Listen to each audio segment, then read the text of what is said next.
This is the 20th Fallen Hero program we have done since 2003. I have shared with you before the difficulties in finding the families of our fallen brothers. Tonight is no exception, but we have also honored tankers who made it home and later passed on. The first time we did this was when we honored Gunny Siva. Tonight we honor the life of another recently deceased tanker who, oddly enough, gave the eulogy at Siva's funeral. They were friends.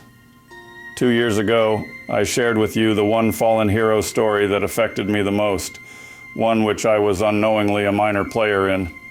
I don't mean to bore you with retelling the story, but it involves tonight's honoree. 10 years ago, I was working with the widow of a future fallen hero presentation. Her husband had been killed when his tank was knocked out during the '68 Tet Offensive. Combat reports said the tank burned for 2 days before it could be salvaged. It was eventually towed to a boneyard near the Da Nang docks on February 18, 1968. By sheer coincidence, my tank unit, Bravo Company, 5th Tanks, landed in Da Nang just 3 weeks after the incident. We were lined up on a road waiting for our other tanks to unload. We had pulled off the road next to a fenced-in area. Looking around, we realized that we were parked next to a boneyard of damaged vehicles. And yes, it was the same boneyard that held the tank of the widow's husband, but I wouldn't know that for another 40 years. An unbelievable coincidence. What made the lone tank stand out was the absence of any visible damage. It was the only pristine vehicle in the entire lot. We all wondered why a seemingly unscathed tank was sitting among the worst torn-up junk in all of Vietnam. Suddenly, our tank commander, who was also our platoon sergeant, said, "That was a mistake. Someone left the .30 in that tank." His eagle eyes had spotted the tip of the machine gun sticking ever so slightly out of the front of its turret. 10 minutes in country and I received my first order. "Go get that .30. The three of us, Hearn, Richardson, and I, walked over and climbed up on the tank.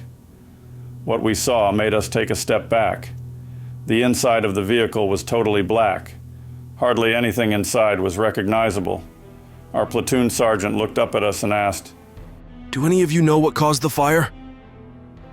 That's odd, I thought. He wasn't even up on the tank. How could he have known there was a fire? Sergeant Jerry Hearn said he noticed it on the side of the turret. The driver and I, both rookies, walked over to where they were standing. Our platoon sergeant pointed to a dime-sized hole just under the handrail on the side of the turret, on the loader's side. "Where do you think this hole comes out on the inside?" I spoke up first. It would go through to the ready rack. The ready rack is where 8 large 90mm rounds were stored for easy access.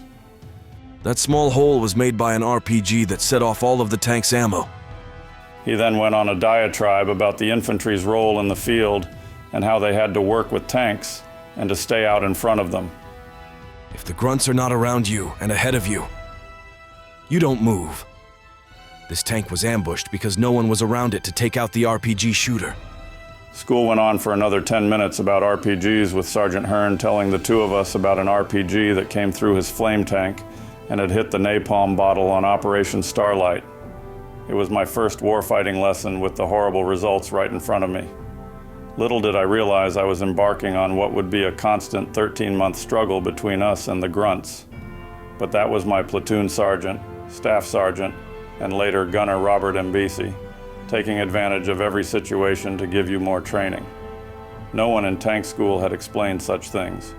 What's more, none of the other 18 tank commanders that morning ever bothered to do what Embesi did. He was one of a kind, always trying to elevate his people. But I have often wondered if 2 events could have influenced his path through life, as if some of his choices may have been predetermined. Some call it fate. First, he was the son of an Iwo Jima Marine. Second, and most peculiar of all, was his date of birth. For you see, he was born on November 10th, the Marine Corps birthday. Here we see Bob's mother and father on their wedding day in 1938. Prior to Wabu Fu, Bob's dad was with the Texas National Guard. Here he is holding Bob at 2 years old. He later joined the Corps in 1943 and served with the 5th Marine Division. 1945, 3 months after Iwo Jima fell, a surprise phone call from Dad. Bob Jr. is holding his dad's picture. The back of the photo reads, June 21st, 1945. Our anniversary phone call from the South Pacific. All our love and kisses, your wife and sons, Edith and the boys. Ho, ho! You want a what? You'll shoot your eye out, kid. Oh, Santa, how little you don't know. 4 years old and already a Texas cowboy. The 3 kids, Joe, Rosemary, and Bob. 1947. 1948. 1949. Fishing with the Boy Scouts. Sighting in an azimuth for map reading as a Boy Scout. He was a hell of a map reader in the Marine Corps. Boot Camp, 1957. Here's a newspaper clipping of Bob completing Boot Camp, 1957. A Company, 1st Tank Battalion, 1st Marine Division, FMF, Camp Pendleton, California. October 16, 1958. Captain E.D. Bedwell, Command Group. 1959, Bob graduates top of his class in NCO school. 1961, he makes sergeant in Okinawa. Here, Marine Corps Commandant General Green inspecting Marine tankers on Okinawa. Bob's first tank crew.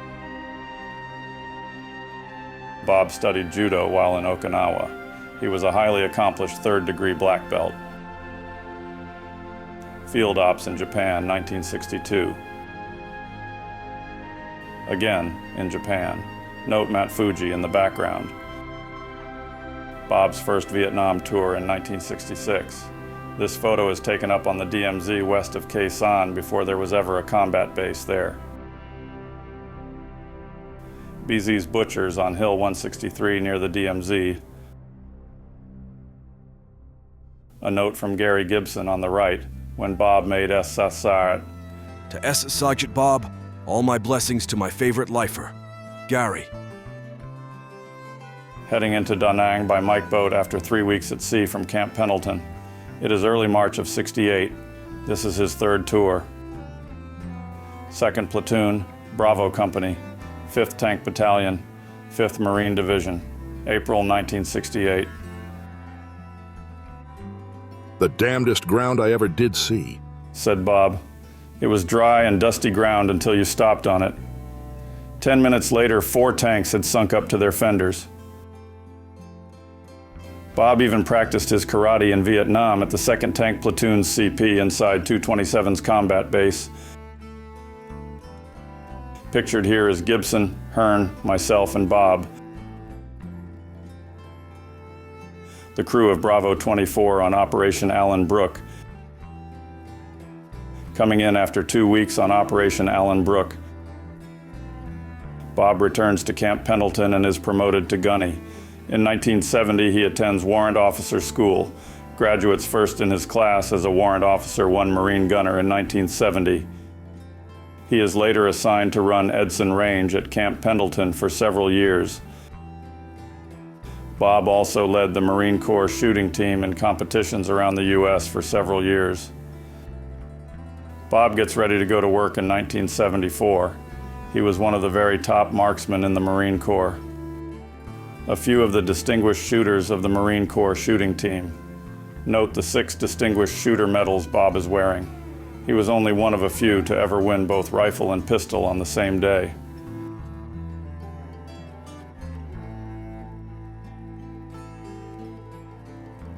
The gunner's last day in the Corps.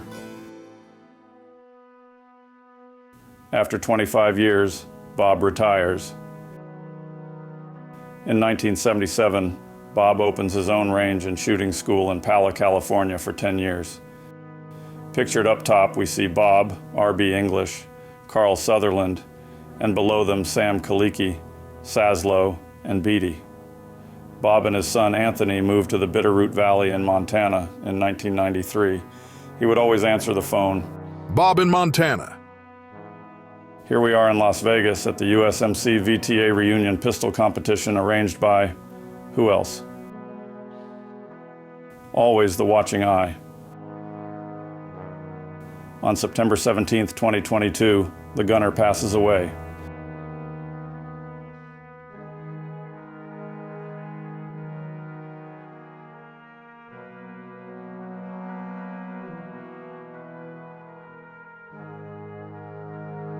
CW04, gunner Robert Embesi, gone but not forgotten, 1940 to 2022.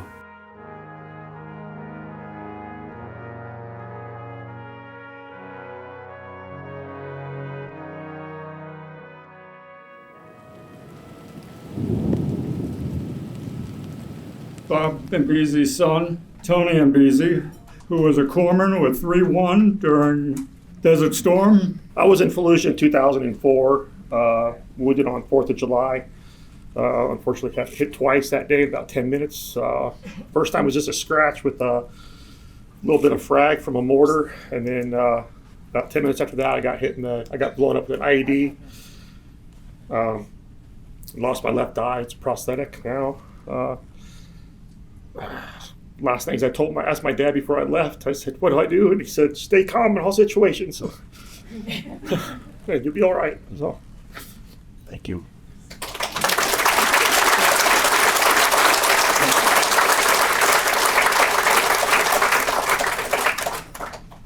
If anybody, this is when we open it up to the floor.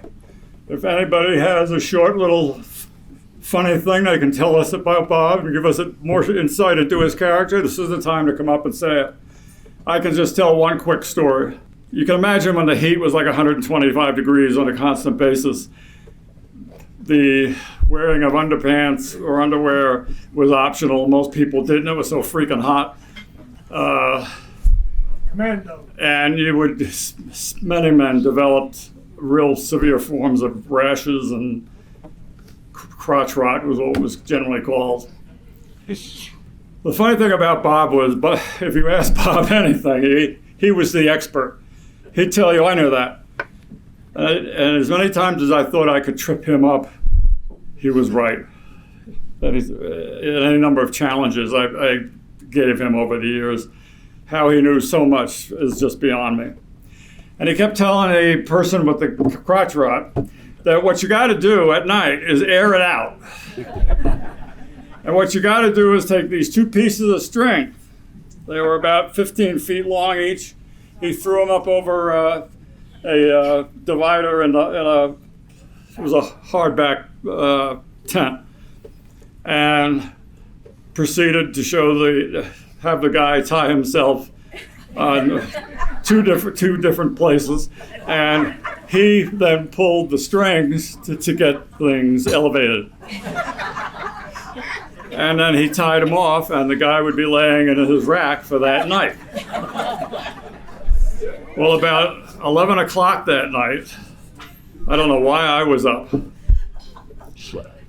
hear the screen door on these tents, and I can tell it's Bob Embesi. And he's got something I can't see until he got into the light, and it was a cinder block. Now, the floors of these hardback tents were 2 feet off the ground, and it was just plywood. I mean, when you walked on them, you heard everything. I think I was the only one that saw it. He picked up this block and let it go, and then yelled, "Incoming!" Well, the reaction is you immediately jump up and run to the slit trench outside the tent, as did the guy who was tied up, ran to the slit trench, strings in hand.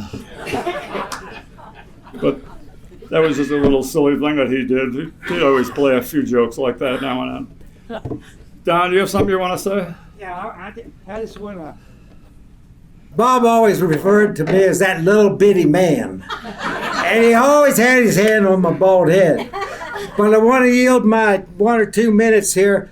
I want to introduce again Captain Chamberlain. he has some very important things to talk about from the infantry side about infantry and army working together. Yes, my next invite was going to be Captain Chamberlain. We got it. Through John's efforts, he stumbled, as he mentioned the story earlier, that he stumbled across somebody who had met Chamberlain, that he was in such and such unit and he was on Operation Allenbrook. And John's eyes just dilated and said, I know some people who were on Allenbrook. And mentioned, there was a bad incident on Allenbrook, and he just shook his head yes. But the guy that could tell us from the infantry side what happened that night was a godsend to me. It took a big piece of weight off my shoulders. And you want to say some words, Doug? He was the infantry captain from 2 2nd Battalion, 7th Marines on Allenbrook. Thank you, Bob. It's a pleasure to be here, and little did I know the scope of what I was getting myself into when I wrote that book. No, really, it's a memoir. It's the way I remembered it. And before I go any further, I want to say hello to my friend from Wyoming. If you go to the Tetons, the only thing that's better to see in western Wyoming than the Tetons is his museum. And let's hear it for him again.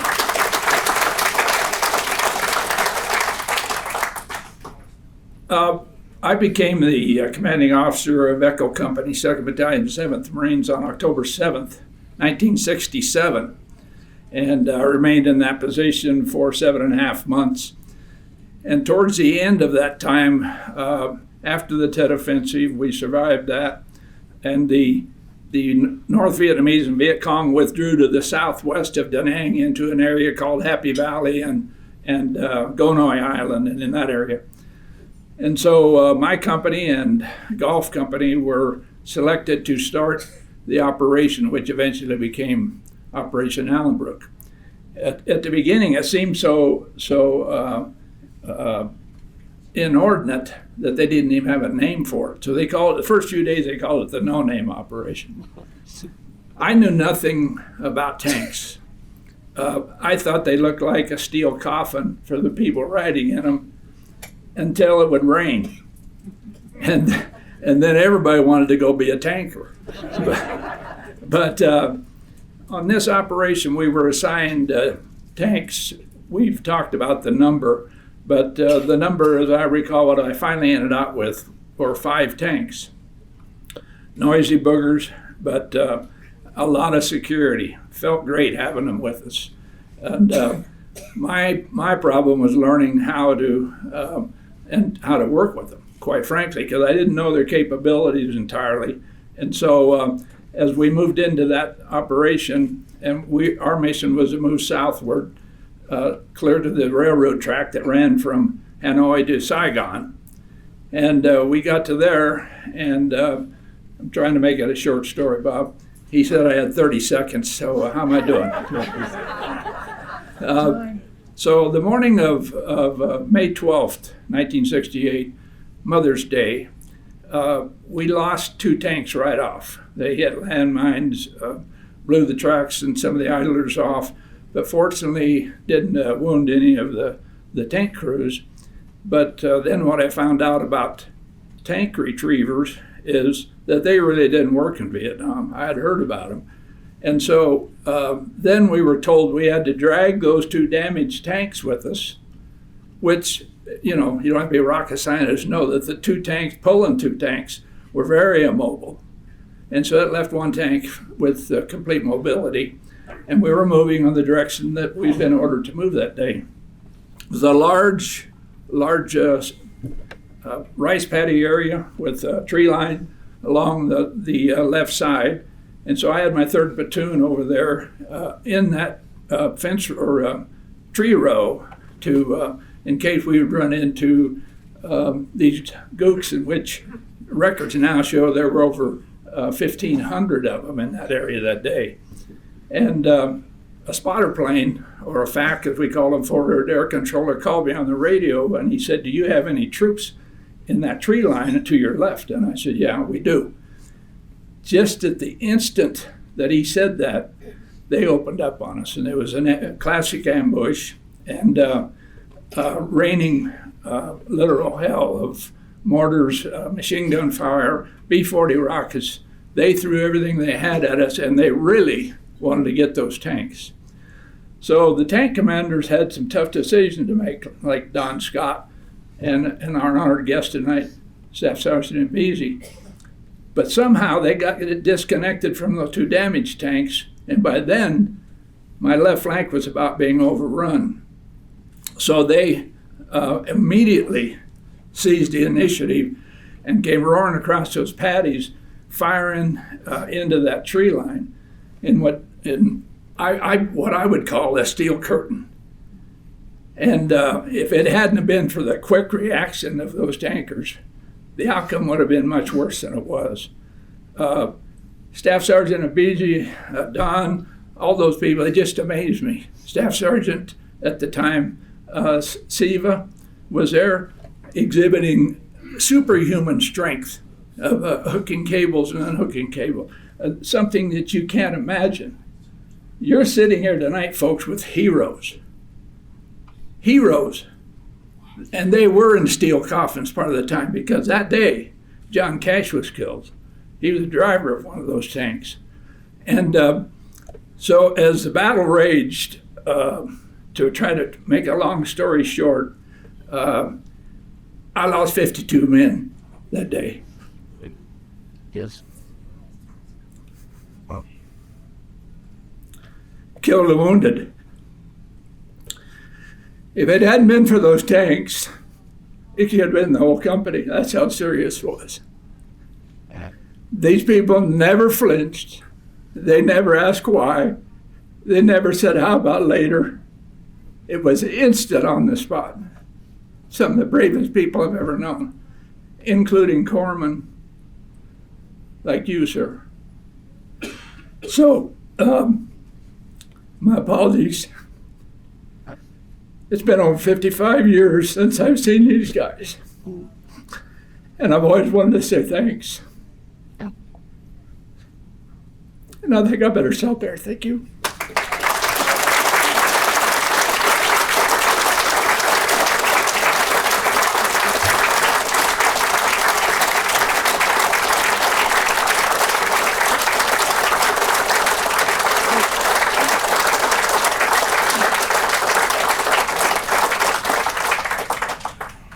Charlie Company, 5th Tanks, Camp Pendleton. The entire company went on an operation, a training operation, and 3rd Platoon were the aggressors. They were the bad guys. And most of us had barely even seen the inside of a tank, and we were shooting blank rounds, which was kind of cool. And blank 30s, but, you're dead, you're dead.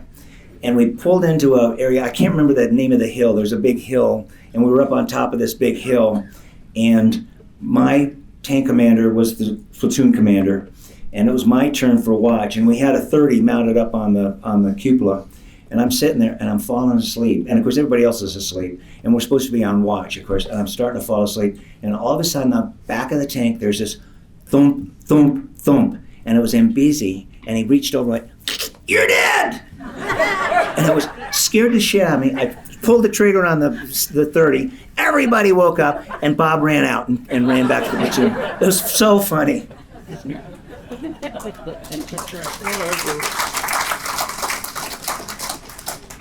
Mine's real short.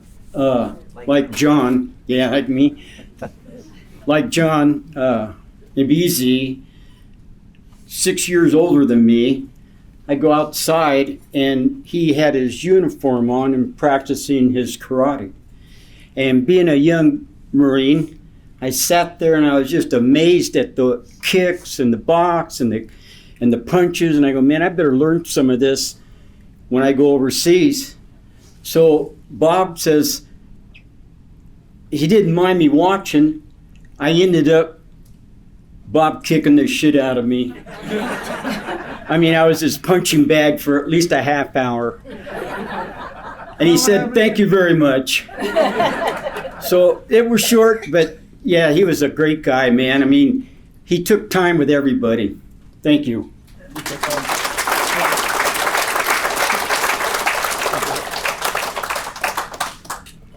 I joined the Marine Corps in 1959. On my second tour on Okinawa, I was a young Lance Corporal, 21 years old. My second tour on Okinawa, checked into Bravo Company, 3rd Tank Battalion. And when I checked in the Bravo Company, I checked into a company of legends. You all know him as Gunner Embesi or Staff Sergeant Embesi. I knew him as Sergeant Embesi. In that company, in 1963, we had Sergeant Embesi, Corporal T.J. Seaver, Corporal E.J. Nations, Sergeant Pop Kelly, Sergeant Vincent Tafoya, Sergeant Trudy Thomas, Sergeant John Sewell, that was KIA in Vietnam. My tank commander in Bravo Company was Corporal T.J. Seaver. The next time I met Embesi was in 1974 when we shot the Western Division matches at Camp Pendleton, California. And we went from Camp Pendleton, I went back to the Marine Corps Rifle Team, and he went to the Marine Corps Pistol Team. I also shot with them in 1975. Went back to Quantico. Next time I ran into him was my first reunion in 2007 at Las Vegas. And we had a good old time talking memories. And Bob can tell, he called Embesi a couple of times and I got on the phone with him. And that's the last time I talked to him. Was about, 4 years ago? Yeah, that's my story. He's a great, in my opinion, I don't know about anybody else, he's an American hero. I don't care what anybody says. And that's my story.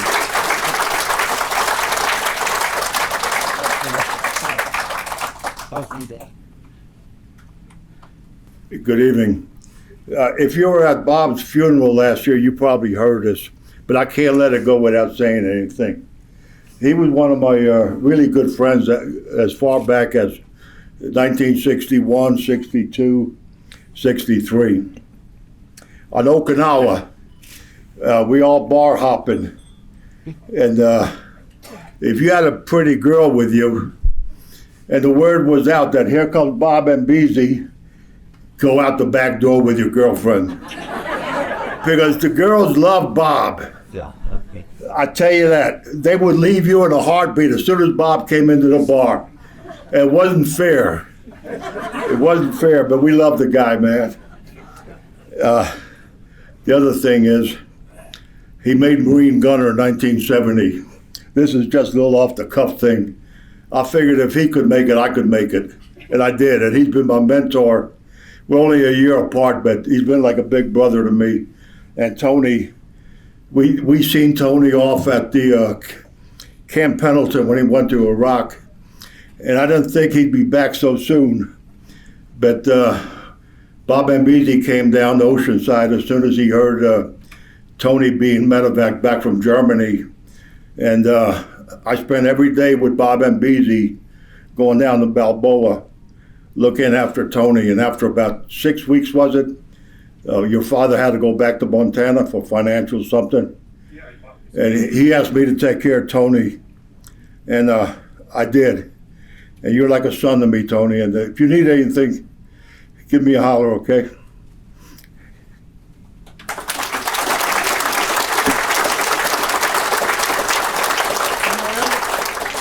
I went to 5th Tank's Charlie Company along with Bob Peavey in about 1967. Bob was the platoon sergeant. I was a wise-ass kid from Jersey. And he kind of kept me in line. He caught me one day, he got promoted to corporal. And it was a hot day on the tank ramp. And you know how they used to tell us go out with the low brushes and dust the dust? Well, I fell asleep in the tank. And next thing I hear, I won't use the exact words, but a corporal sleeping on duty, and next thing I know, there's a bucket of water, one of the big 5-gallon things, being poured on me. Rumor has it it was something else he did, but he didn't. I believe the rumor. And then he told me, I want this so-and-so. Every drop of this water out before the end of the day. And so, that was one of my experiences with Bob. He kept me out of quite a lot of trouble. I was a young Marine. He was almost like a stepdad. Then he sent me to Nam.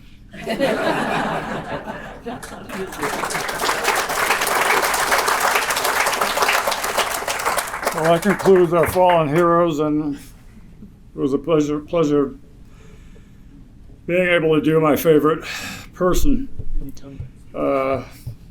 Again, I was only a corporal when I was the gunner on his tank. And so there was the pay grade difference was you weren't pals, it was Sergeant Embesi.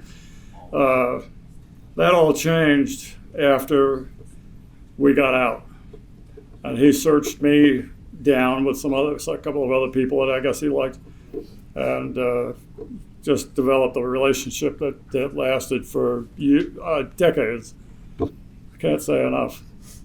Dad always looked up to the first Alpha tank crew that came out of Korea that taught him everything about tanks. Dad never went to tank school, and at one time there was an open billet to send someone to tank school, and someone said, well, send Embesi to tank school. And someone else said, sending Embesi to tank school is like sending Jesus Christ to catechism class. So, he always talked about the first Alpha tank crew, the guys that came out like Kaput and Gigi Sweet and Bull Martin. I know some old timers still, all the names. And he always looked up to those guys that taught him everything that he knew about tanks. So, thank you.